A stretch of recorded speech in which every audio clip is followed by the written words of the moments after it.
Good morning children. मैं आपकी Hindi teacher PU Banerjee. जबकि हम लोग पहली कक्षा में हिंदी व्याकरण एवं रचना से क्लास 2 की बुक से पढ़ चुके हैं। क्या पढ़े हैं हम लोग? पहले दिन पार्ट 1 भाषा। ठीक है बच्चों। अब हम लोग दूसरे अध्याय पार्ट 2 वर्ण एवं मात्राएं। जब हम बोलते हैं तो हमारे मुंह से जो ध्वनि निकलती है वह वर्ण कहलाती है। जैसे चित्र में बच्चे के मुख से आधा ब जोड़ उ जोड़ आ ध्वनि निकल रही है। ठीक है बच्चों, चित्र में बच्चे के मुख से आधा ब जोड़ उ जोड़ आ का ध्वनि निकल रही है और इस ध्वनियों को मिलाकर बच्चा बुआ बोलने की कोशिश कर रहा है। ठीक है बच्चों, ये बच्चा बुआ बोलने की कोशिश कर रहा है। फिर वर्ण की परिभाषा। उस छोटी सी छोटी ध्वनि को जिसके टुकड़े ना हो वर्ण कहते हैं। उस छोटी सी छोटी ध्वनि को जिसके टुकड़े ना हो उसे हम वर्ण कहते हैं। जैसे हो गए आ ई आदि। फिर वर्णमाला। वर्ण के क्रमबद्ध समूह को वर्णमाला कहते हैं। ठीक है, वर्ण के क्रमबद्ध समूह को वर्णमाला कहते हैं। वर्ण के भेद। हिंदी भाषा में वर्ण के 2 भेद होते हैं। हिंदी भाषा में वर्ण के 2 भेद होते हैं। एक हो गया स्वर, दूसरे हो गए व्यंजन। एक स्वर जो वर्ण बिना किसी सहायता के बोले जाते हैं उसे हम स्वर कहलाएंगे। ठीक है, स्वर किसे कहलाएंगे? जो वर्ण बिना किसी सहायता के बोले जाते हैं उसे हम स्वर कहलाएंगे। हिंदी भाषा में स्वर की संख्या कितनी होती है? हिंदी भाषा में स्वर की संख्या 11 होती है। ये स्वर इस प्रकार होते हैं। क्या क्या होते हैं? आ ई उ री ए औ। ठीक है। फिर अनुसार, ये हो गया अनुसार। विसर्ग, ये हो गया विसर्ग चिन्ह। ठीक है। अनुनासिक चिन्ह, ये चंद्र बिंदु, ये हो गया अनुनासिक चिन्ह। ठीक है बच्चों। दूसरा व्यंजन। जो वर्ण स्वर की सहायता से बोले जाते हैं व्यंजन उसे हम कहेंगे। ठीक है बच्चों, जो वर्ण स्वर की सहायता से बोले जाते हैं उसे हम व्यंजन कहलाएंगे। हिंदी भाषा में व्यंजन की संख्या 33 होते हैं। हिंदी भाषा में व्यंजन की संख्या 33 होते हैं। ये व्यंजन इस प्रकार होते हैं। जैसे क वर्ग में क ख ग घ ड़। च वर्ग में हो गया च छ ज झ ञ। ट वर्ग में हो गया ट ठ ड ढ ढ़। त वर्ग में हो गया त थ द ध न। प वर्ग में हो गया प फ ब भ म। अंतस्थ व्यंजन में य र ल व।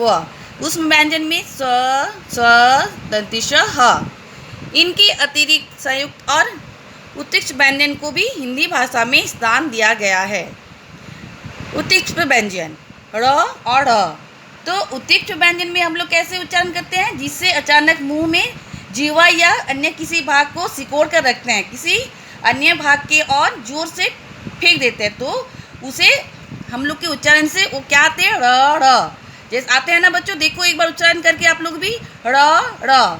तो उदाहरण के लिए हम लोग क्या देते हैं? र और ड़।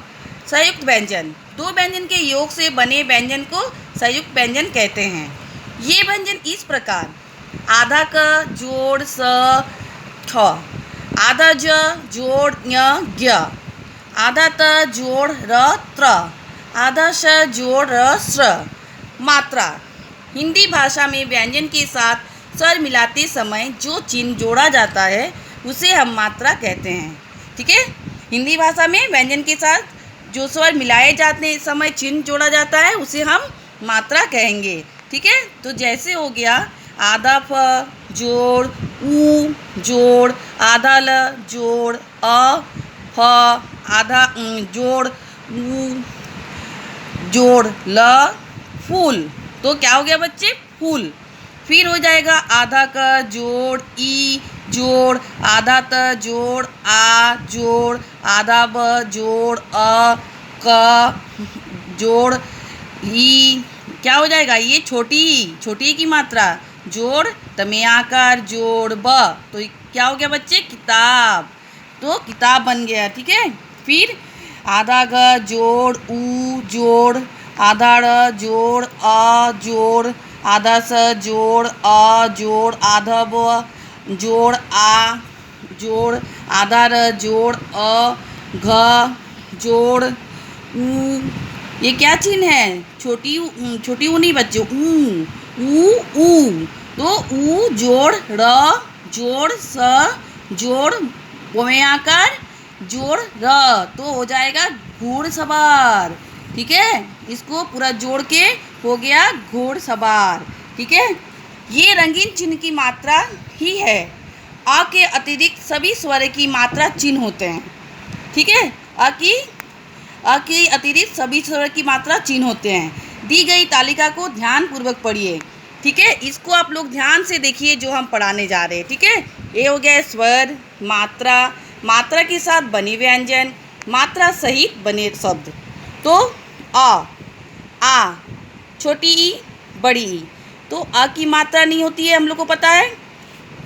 आ की मात्रा, छोटी ई की मात्रा, बड़ी ई की मात्रा।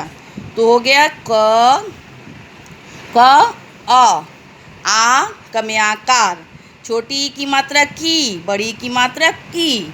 तो मात्रा सहित बने शब्द कल कल, कम्याकल लकाल, छोटी ई की मात्रा कमी की, लम्याकार कीला। ये हो गए बड़ी की मात्रा लकील। ऊ री ए औ। तो ये ऊ री ए औ। तो कमे ऊ कू, कमे की री, कमे एक के, कमे एक कै, कमे ओ कौ, कमे ओ कौ। कूल कूप, कृषक केला, कमे का लम्याकार केला, कमे एक का तो समयाकार कैसा, कोना, कमेओ का नम्याकार कोना, कमेओ का अम्याका तो क्या हो जाएगा कौवा। ठीक है बच्चों, अब आप लोग को समझ में आ चुकी होगी। तो ये आप लोग अच्छे से रीड करके रखिए। ठीक है, ये आपका ये सब सारा सब मात्रा, ये सब सारे मात्रा अच्छे से रीड करके रखिए। ठीक है।